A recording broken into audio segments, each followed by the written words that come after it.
Hello everyone and welcome back to Eating with Eric, the show where I make all of your favorite foods. Today we are making clarinet reeds.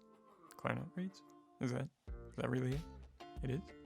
Alright, yeah, clarinet reeds, here we go. Now, according to my cookbook here, the first part of the process is quartering the reeds. There's some fancy tools you can get to do this, but I prefer the old hammer and mallet bonk trick. Just give it a good whack and you're good to go. Next, we have to measure our reeds. So standard commercial reeds measure at about 68 millimeters. I measure mine to about 70 millimeters just to give me a little extra room to work with.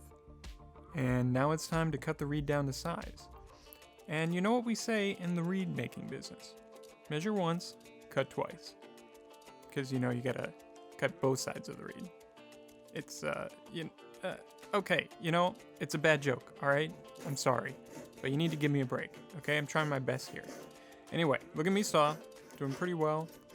And we are through. Clean cut, just like I drew it up. This next step is probably my least favorite part of the process. It is time to gouge the cane. And it's currently my least favorite part of the process because I really need to sharpen my tools. Oh my god, it's like trying to cut through steel. Anyway, once my reed has approached its desired thickness, I switch over to sanding it.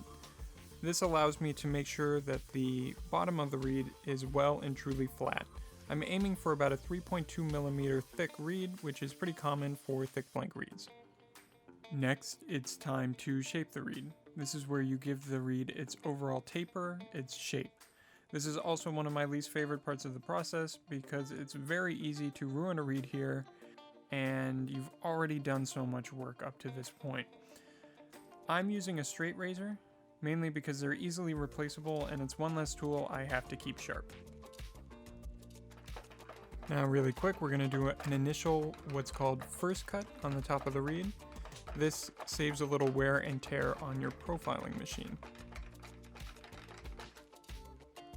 Alright, and now it's time for what is probably the most important, but also easiest part of the process. We will be applying the profile to the reed. This is essentially what makes a reed a reed. Now, to operate the machine, I simply move it back and forth, left to right, and then right to left again. Being careful not to apply any extra pressure, the weight of the machine does all the work. It slowly takes little pieces of cane off until you are left with the finished profile. Now, all that's really left to do is clip the reed, so I'm going to quickly mark the tip of the reed so I know where to clip it when the time comes. And the time to do that is right now. I'm going to be doing a more in-depth video in the future, so for those of you who would like to hear how reeds like this actually sound, that will be coming pretty soon. Until then, thanks so much for watching. If you enjoyed the content, please like and subscribe to the channel, and I will see you next time. Until then, happy practicing.